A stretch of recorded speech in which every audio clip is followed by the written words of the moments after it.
دعا ہے جس کے بارے میں حضور نے فرمایا الدعاء مخ العبادہ، یہ عبادت کا جوہر ہے۔ الدعاء هو العبادہ، دعا ہی تو اصل عبادت ہے۔ یہ دعا ہی تو ہمیں میسر نہیں ہے۔ 17 رکعتیں پڑھنی ہیں ہم نے عشاء کی، لیکن اللہ کے ساتھ کوئی لوگ نہیں لگی، ادھر کی ادھر کی سوچیں آ رہی ہیں۔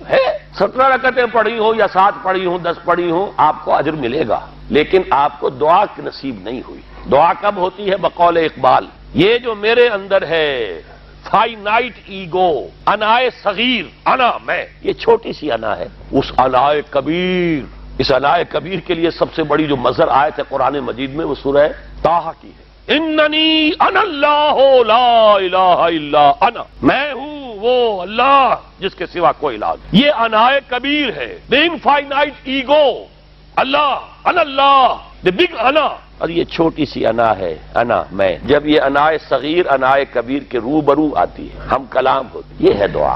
اگر یہ جاگی ہی نہیں، بیدار ہوئی نہیں، ہم کلام ہوئی نہیں، تو وہ دعا تو حاصل نہیں ہوئی۔ مخ عبادت جو ہے، جوہر عبادت کا حاصل نہیں ہوا۔ ہاں ایک شکل ہے عبادت کی، مراسم عبودیت ہے، یہ اشکال ہے، رہ گئی رسم اذاں روح بلالی نہ رہی، فلسفہ رہ گیا تلقین غزالی نہ رہی، ایک شکل ہے، تم نے کر لی، اجر ملے گا، آخر وقت نکالا ہے، لیکن حقیقت صلاۃ کوئی اور شے ہے۔